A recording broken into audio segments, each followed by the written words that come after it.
Graça e paz, amados, a todos da parte de Deus. Vamos para mais uma lição nossa da EBD, onde vamos estudar nesse domingo que vem agora, a lição de número 2, nesse trimestre que estamos estudando com o tema Até os Confins da Terra, pregando o Evangelho a todos os povos até a volta de Cristo. Eu recomendo aos irmãos o livro de apoio da nossa lição, né? Pois ele vai dar o suporte, vai ajudar bastante também, trazendo mais algumas ricas informações para a aula da nossa EBD. Antes de mais nada, eu quero convidar a todos para se inscrever no meu canal no YouTube. Nosso lema, o nosso desafio é chegar a 1.000 inscritos daqui para dezembro, se Deus assim permitir, para estarmos levando essa palavra do Senhor até os confins da terra, né, como diz o próprio tema do nosso trimestre desta lição. A lição de domingo é a lição número 2. Domingo é o dia 8 de outubro de 2023. O tema é Missões Transculturais, a sua origem na natureza de Deus. Queridos, o textual da lição nos diz assim: Quanto a mim, eis o meu concerto contigo e serás o pai de muita multidão de nações. Não é de uma nação, né? Serás o pai de muita multidão, de uma multidão de nações. A verdade prática ainda nos diz assim, amados: o amor de Deus é a verdadeira motivação do crente para realizar a obra missionária. Missões está no coração de Deus. Deus é o primeiro modelo de missionário nas Escrituras, no Antigo Testamento. E a gente poderia trabalhar a ideia de Deus como missionário, de um filho como missionário, do Espírito Santo como missionário, amém? Porém, mais adiante da lição, como ela vai ser uma lição sistemática, que vai estar se estendendo ao longo dos temas, né?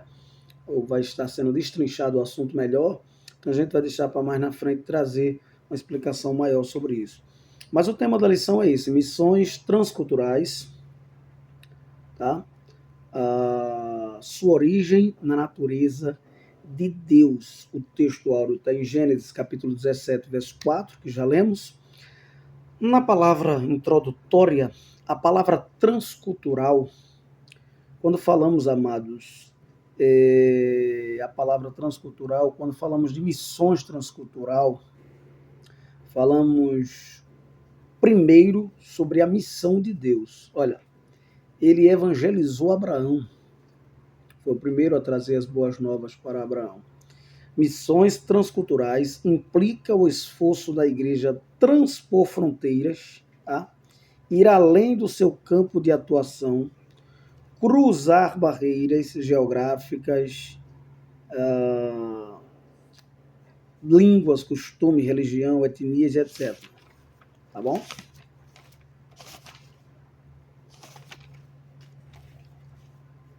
A tarefa mais importante, por exemplo, nesse tempo, é a evangelização. Não há uma outra tarefa maior nesse tempo, tá?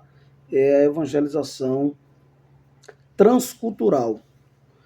Visto isto também, né, pode-se dizer que ainda hoje, segundo o nosso comentarista aqui da lição, 25% da população mundial nunca ouviu sequer falar do Evangelho. Meus irmãos, já parou para pensar nisso?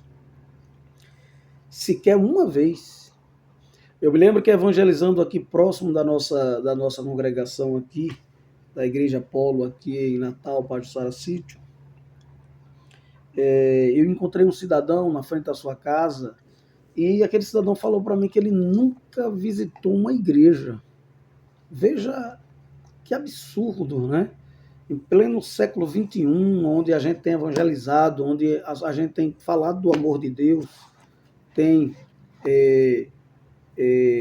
proclamado o evangelho, E aquele homem nunca se dispôs a ir a um culto assistir, ouvir a palavra de Deus. Veja que coisa difícil, né? Mas infelizmente essa é a realidade. Agora imagina 25% de pessoas que nunca ouviu falar de Jesus, a gente com Face, Instagram, o YouTube, redes sociais, né? E tantos outros aparatos aí através da tecnologia, Zap, não é isso?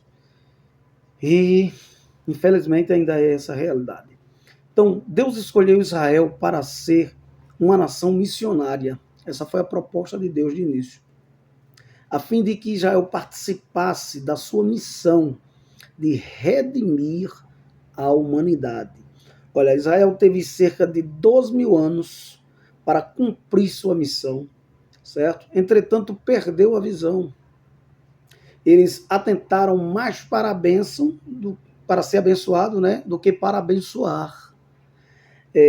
Eles confundiram eleição com eletismo, ou seja, isto é, pensaram que Deus pensava somente neles e não mais em ninguém. Veja que pensamento egoísta, né, egocêntrico.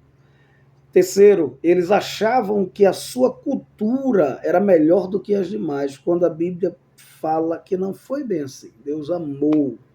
Porque Deus amou, a gente não tem uma resposta, certo?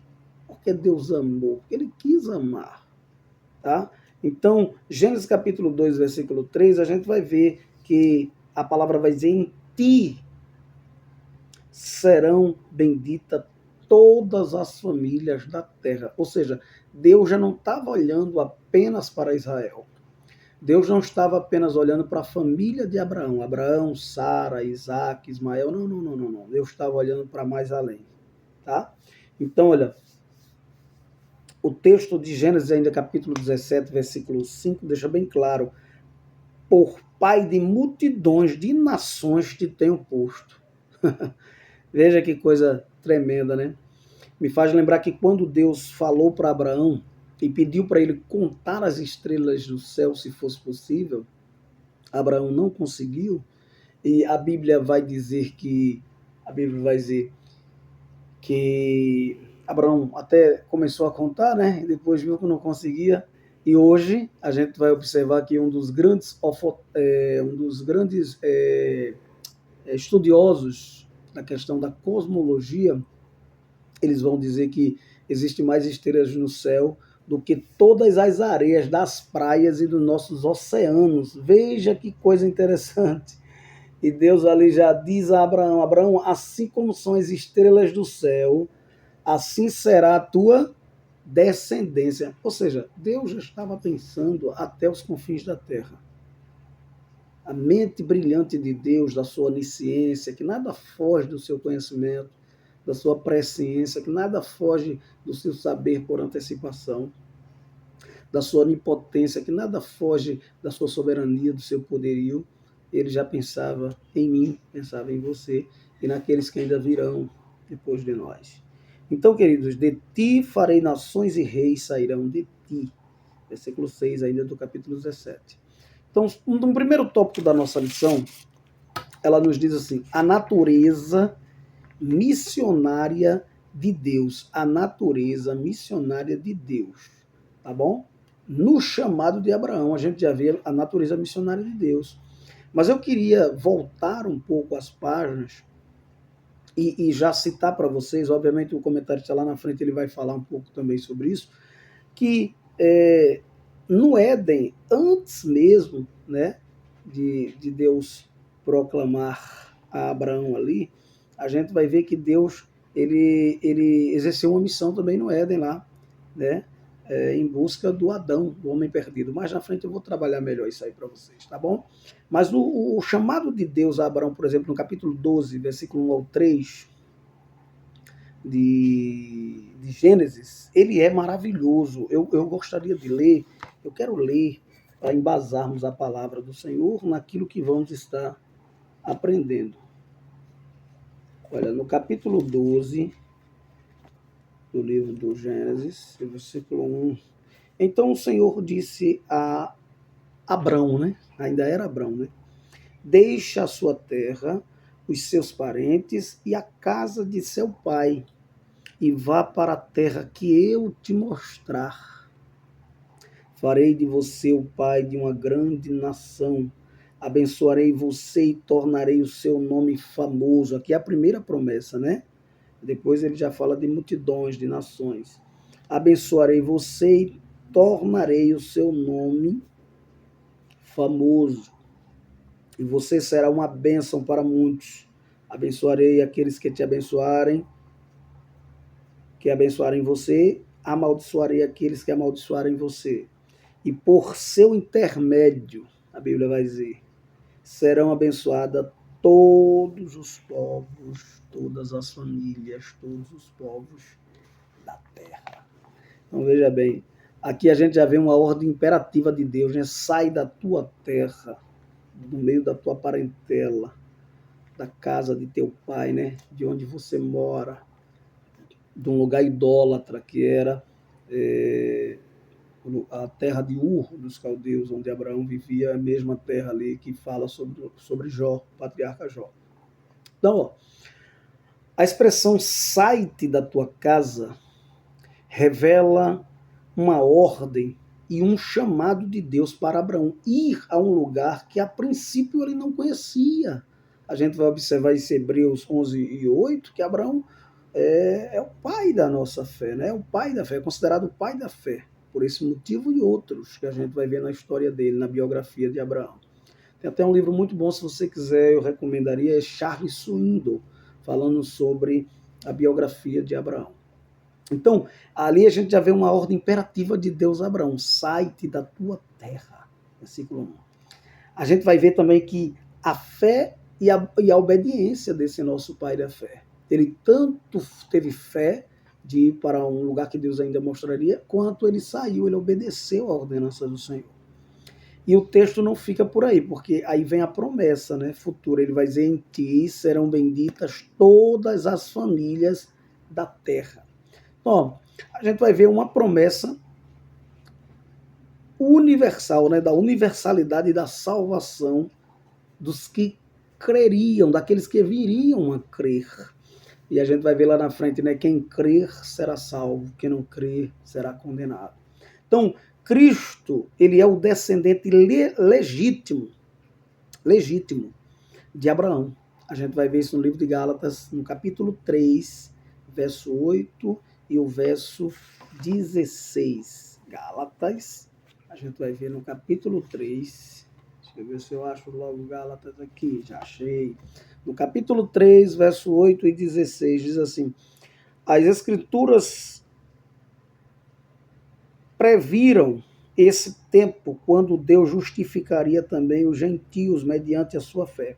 Deus falou a esse respeito a Abraão muito tempo atrás, quando disse: eu abençoarei aqueles que eu abençoarei aqueles que em todas as nações confiarem em mim como você confiou. E assim acontece, né? Todos aqueles que são da fé participam da mesma bênção que Abraão, homem de fé, recebeu. No versículo ainda de número 16, do capítulo 3, o texto nos diz assim: assim Deus fez algumas promessas a Abraão e ao seu descendente. E notem que não diz que as promessas eram aos seus filhos, como diria se estivesse falando de muitos, mas aos seus descendentes, a saber, Cristo. A promessa apontava para Cristo e de Cristo vem para nós, tá bom? Então vamos lá. Segundo subtópico do primeiro ponto nos diz assim: a missão como atividade de Deus no mundo. A gente vai observar que lá no Éden, quando o homem peca e a mulher peca, e aí dá o seu primeiro pecado, que a teologia chama do pecado original, o homem caiu, manchou a imagem e semelhança de Deus, perdeu a comunhão total com Deus. Pela manhã Deus estava no Éden, na viração do dia Deus falava com Adão, com Eva, e agora Deus vai em busca desse casal perdido no Éden. No capítulo 3, versículo 8 ao 13, a gente vai ver isso. E Deus faz uma pergunta, né? Aonde você está? E aí Deus vai, e depois a Bíblia vai dizer no capítulo, do versículo 21 ainda, do capítulo 3, que Deus vestiu a Eva e a Adão. E depois a gente vai ver no capítulo 3, versículo 15, uma promessa de salvação, que os teólogos vão chamar do proto-evangelho. É uma promessa antes mesmo da promessa feita ao nosso patriarca Abraão. Então Deus, ele já começou a exercer sua primeira missão no Éden, indo atrás do casal afastado, por que não dizer desviado da presença de Deus, dos caminhos do Senhor, a gente usa esse termo hoje, né, afastado, né, da comunhão com Deus e o seu Criador, e aí o Criador vai lá e restaura novamente essa comunhão. Então, Deus ele se relaciona com o ser humano limitado. A gente vai ver isso no livro do Gênesis, no capítulo 17, quando ele vai e fala para Abraão dessa promessa de ser pai de multidões, de nações. Então, ele reafirma a aliança com seu servo. A gente vai ver isso em Gênesis capítulo 12, 1, e o capítulo 17, versículos 5 e 8. Ele foi o primeiro a evangelizar o homem, né? Ele fez tudo isso por graça. A gente vai ver em 2 Coríntios 5,19, que essa graça de Deus alcança a todos. Inclusive em Romanos, a Bíblia vai dizer, onde abundou o pecado, superabunda a graça. Então, no terceiro subtópico do primeiro ponto ainda, nos diz assim, o nosso modelo missionário. No Antigo Testamento, o próprio Deus, Gênesis capítulo 3, versículo 9, Adão, onde estás? O eco dessa palavra de Deus, dessa indagação de Deus, porque Deus sabia onde Adão estava, mas o eco dessa indagação dele vem até nós e chega no homem moderno. Onde você está? O que é que você está fazendo distante de mim? Que solução você vai ter sem mim? A Bíblia diz que sem ele nada podemos fazer. Então, queridos, é bom refletir sobre isso. No Novo Testamento, a gente vai ver o Senhor Jesus cumprindo a missão do Pai e a sua própria missão, entregando a sua vida, no capítulo 3, versículo 16 do livro de João. Ainda em João, no capítulo 14, o Senhor Jesus vai falar sobre a terceira pessoa da Trindade, o Espírito Santo, e a sua missão de convencer o homem que vai vir. Ele disse que iria, mas enviaria um outro Consolador. Capítulo 14, versículo 14. Que ele nos diria tudo que deveríamos fazer e que ele convenceria o homem do pecado, da justiça e do juízo. No segundo ponto da lição, nos diz assim, amor de Deus.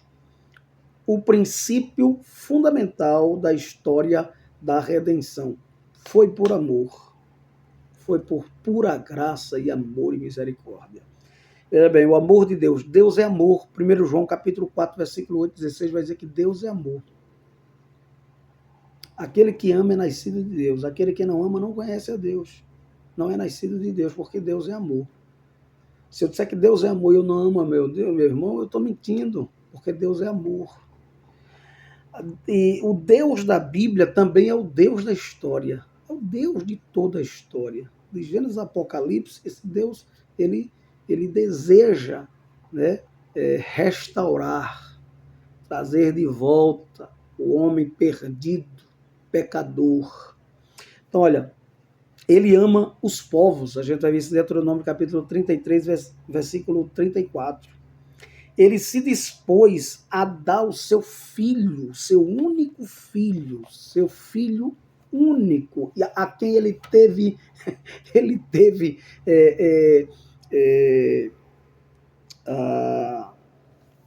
ele teve a disponibilidade, disposição de deixar claro aos nossos ouvintes, este é o meu filho amado. Ou seja, eu não estou dando meu filho, um filho que eu não ame, não. Eu estou dando um filho amado, de quem eu tenho prazer. Eu tenho prazer de ter esse filho como um filho, mas eu estou dando ele, entregando ele, né, para morrer por mim, por você. Não existe amor maior do que esse. É o amor ágape ou agape, um amor em ação, um amor abnegado de Deus para com a humanidade. Ele amou e escolheu a menor nação. A gente vai ver isso em Deuteronômio, capítulo 7, versículo 7. Ele amou, quis amar e escolheu a menor nação. Se nós fizermos uma comparação hoje de Israel, do país de Israel, né, com a gente vai observar que o país de Israel, ele é pequeno demais pequena demais em comparação aos outros países, grandes países da América do Sul, Latina ou de outros países da Europa, né? Então, vamos dizer que o amor de Deus é singular, né? Ele ama todas as criaturas. A gente vai ver isso em Mateus capítulo 5, versículo 45. Ele ama todas as criaturas. Tá certo? Mateus, no capítulo 5, eu vou fazer questão de ler para os irmãos. E o versículo 45. Eu acho que é interessante lermos alguns textos para embasarmos a palavra. Ele diz assim: dessa forma vocês estarão agindo como verdadeiros filhos do seu Pai que está nos céus, porque ele envia a luz do sol, tanto sobre os maus como sobre os bons, e derrama chuva sobre os justos e sobre os injustos. Veja que Deus maravilhoso. A Bíblia vai dizer ainda em Romanos e em Efésios que ele nos amou, nós ainda estávamos mortos em delitos e pecados. O que dizer também no segundo subtópico do segundo ponto sobre a redenção no Antigo Testamento. Essa palavra redenção, ela tem alguns significados, eu queria deixar bem claro para os irmãos aqui, obviamente com a ajuda também do nosso mestre aqui, né, Wagner Gabi. Ele vai dizer que a redenção é ato ou efeito de redimir, né, no hebraico, ou remir, significa libertação, reabilitação, reparo, salvação. Mas também no Antigo Testamento significa resgate para a libertação de um escravo. A gente vai ver que no Antigo Testamento havia um resgate para a libertação de um escravo. Isso tinha a ver com redenção. Está lá em Levítico 25, 48 ao 55. Para recuperar também um campo, está lá em Levítico 25, 23 ao 34. Ao invés de sacrificar um macho primogênito, a gente vai ver também essa redenção, Êxodo 13, 12 ao 16. Em favor de alguém que de outra forma seria condenado à morte, Êxodo 21, 28 ao 36. O plano da redenção, na verdade, amados, se deu no Éden. Gênesis capítulo 3, versículo 15. A Bíblia vai dizer que porém inimizade entre ti e a tua semente. Entre os teus descendentes e o da tua semente. E que seriam benditas, a Bíblia diz assim, dessa semente, né, desse descendente que vinha, todas... vamos ler para a gente não falarmos o que não está no texto. Gênesis, muito fácil o texto, mas assim, muito interpretado de uma maneira diferente, de uma outra forma. Eu vou citar do jeito que está e do jeito que normalmente a gente diz. Capítulo 3, versículo 15, diz assim: de agora em diante você e a mulher serão inimigos. O mesmo ocorrerá entre a sua descendência e a descendência dela. O descendente da mulher esmagará a sua cabeça e você ferirá o calcanhar dele. Aí os teólogos vão dizer que da semente da mulher nascerá um que esmagará a cabeça da serpente. Obviamente não está escrito com essas palavras, mas a ideia é a mesma aqui dentro do contexto, tá bom? Então vamos lá. Ainda dentro dessa questão aqui de redenção, o plano da redenção se deu no Éden. Jacó abençoou a sua família e os descendentes, né? Os seus descendentes. Isso a gente vai ver em Gênesis 48, 15 e 16, quando Jacó abençoou os filhos os netos, né? Os filhos de José. Então, Deus livra Israel da escravidão no Egito. A gente vai ver isso em Êxodo 6 e 6, que Deus livrou Israel da escravidão no Egito. E vamos ver também no terceiro subtópico do segundo ponto, a redenção no Novo Testamento. E aí a gente vai ver uma abrangência maior. Redenção no grego, lutron, significa resgate, preço de soltura, preço de um resgate. Também pode significar reabilitação, libertação, salvação, reparo. E ainda de acordo com o latim, a palavra é redemption, que vem de redimire, onde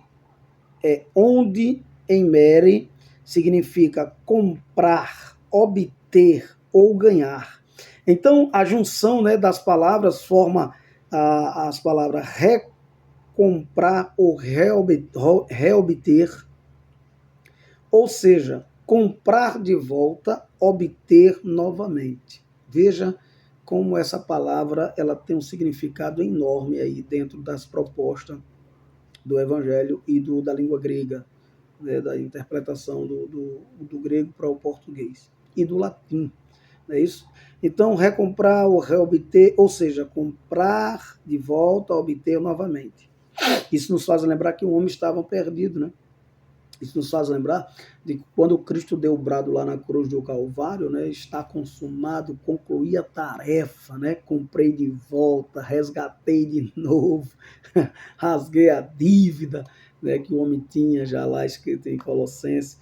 Então, a missão do Salvador, qual seria a missão do Salvador dentro dessa proposta de redenção? Ele esvaziou-se de si mesmo. A gente vai ver isso em Filipenses 2:5. Ele encarnou-se, ele é o verbo encarnado. A gente vai ver isso em João, capítulo 1, versículo 1. No princípio era o verbo, e o verbo era Deus, o verbo estava com Deus, o verbo se fez carne e habitou entre os homens, que é a palavra, que é Jesus. Ele foi ungido para pregar boas novas aos quebrantados, ou seja, para a pregação do evangelho. Lucas, a gente vai ver em Lucas capítulo 4, versículo 18. Ele discipulou 12, né? E depois esses 12, 70 e assim por diante. A igreja foi crescendo. Lucas 6, 12 ao 16. Ele foi levado como ovelha muda ao matador, Isaías 53, versículo 4, versículo 5. Ele entregou a sua vida por nós, João capítulo 10, versículo 18. Ele ressuscitou no terceiro dia, 1 Coríntios 15, versículo 4. Ele virá nos buscar, Atos 1, 9 ao 11. E aí vai estar concluída essa tarefa. Terceiro tópico da nossa lição, para a gente encerrar, meus amados. Diz assim, visão bíblica do caráter transcultural da missão. O primeiro subtópico diz, um Deus missioneiro, ou missionário. No Gênesis, ele trata com toda a humanidade, né? Trazendo assim já a luz do proto-evangelho, como eu falei, Gênesis 3:15, né? Que os teólogos vão dizer que da semente da mulher nasceria um que esmagará a cabeça da serpente. E o texto vai dizer algo não igual, mas igual no sentido, mas não igual nas palavras. No dilúvio, ele corrige toda a humanidade, mas aí ele deixa uma família, que é a família de Noé, para dali a promessa dar o cumprimento, para cumprir a promessa que tinha feito já anteriormente lá do capítulo 3 e 15 de Gênesis. Deus renova o seu chamado, né, missionário com Abraão. Ele renova esse chamado. Ele pensou em todas as famílias da terra, não pensou só na família de Abraão. Em ti serão benditas todas as famílias da terra. No segundo subtópico, ainda do terceiro ponto, nos diz a escolha de Israel e sua missão. Veja bem, por meio de Abraão e sua fé, Deus escolheu, ou pelo menos em parte da sua fé, Deus escolheu Israel. Tá? Ele escolheu Israel para participar do seu plano de redimir toda a humanidade, Deuteronômio 7, 7 e 8. Mas Israel quebrou essa aliança. A gente vai ver isso em Isaías 24 e 5 e em Jeremias 31 e 32. Tá? Quebrou essa aliança que tinha sido feita em Gênesis 17 e 8. Tá? E que também, na verdade, ela foi renovada em Gênesis 17 e 8, mas ela tinha sido feita em Gênesis capítulo 12, versículo 1 ao 3. Seu castigo foi se tornar escravo da Síria. A gente vai ver isso em 2 Reis, capítulo 17. E Judá foi se tornar escravo em Babilônia, né? É isso? No cativeiro babilônico. A gente vai ver em 2 Reis 25 e 2, 2 Crônicas 36, Jeremias 11, 1 ao 17. Então, o terceiro subtópico ainda do terceiro ponto da lição, e a gente já está indo caminhando para o final, nos diz assim, a escolha da igreja. Olha, o desejo de Deus é levar os gentios, né, os povos, as nações, à salvação. A gente vai ver isso em 1 Timóteo 2 e 4, que o prazer de Deus é que todos cheguem ao pleno conhecimento do arrependimento. Israel falhou em sua missão. Tá? Israel é considerada a vinha que falhou, diferente de Jesus, a videira verdadeira, que não falha, e nós usamos, tá? Então, a salvação vindo por Cristo é o cumprimento divino da promessa dada a Abraão. A gente já leu lá em Gálatas 4:4, né? A igreja herdou o direito exclusivo que pertencia a Israel de levar esse de glorioso. A gente vai ver isso em Atos 1:8, né? A gente vai ver isso também em Mateus 5:13 e 14, tá bom? Somos o sal da terra, a luz do mundo. O mundo precisa vermos como modelo, tá? Tem uma frase que diz que a santidade do homem reflete a imagem e a semelhança de Deus, tá? Paulo descreve como o ministério da reconciliação, segundo Coríntios 5:18 e 19. Deus deu esse ministério à igreja, a mim, a você, a nós. Foi um privilégio. Pedro vai dizer que os anjos queriam vir, mas não foi lhe dado esse direito. Os anjos queriam conhecer sobre isso, mas Deus deu essa oportunidade para nós. Observação. Deus não determinou que a bênção, né, que apenas algumas famílias da terra, né, isso fossem alcançadas, mas que todas as famílias, todas as nações, embora Israel tenha falhado, Deus não desistiu do seu propósito e continuou com sua meta de alcançar até os confins da terra. Através de quem? Através de mim, através de você, através da igreja da última hora, da igreja do arrebatamento, da igreja militante, porque a triunfante já está lá. Amados, a próxima lição que vamos estudar será a lição de número 3, que terá por título Missões Transculturais no Antigo Testamento. Tá bom? Estudamos hoje a lição número 2, Missões Transculturais, a sua origem na natureza de Deus. Tá bom? Então, queridos, que Deus abençoe, que Deus nos ajude. Se inscreva lá no nosso canal, pb.presbítero Samuel Nascimento de Melo.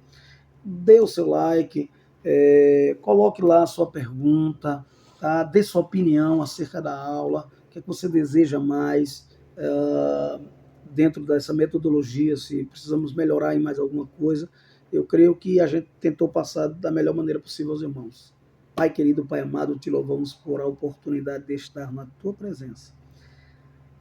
Senhor, abre a mente de cada um ouvinte, né, para que tua palavra seja plantada em seu coração, que eles possam ensinar da melhor maneira possível no próximo domingo. Abre a mente tanto dos alunos como dos professores, ajuda-nos a guardar a tua palavra no nosso coração para não pecar contra ti. Salmo 119, versículo 105, lâmpada para os meus pés é a tua palavra e luz para o meu caminho. Que a graça do nosso Senhor e Salvador Jesus Cristo, o amor de Deus e a comunhão do Espírito Santo permaneça com todos hoje e sempre. Amém. Não se esqueça de se inscrever lá no nosso canal, pb. Samuel Nascimento de Melo. Essa é a nossa meta até o final do ano. 1000 inscritos. Deus abençoe a todos.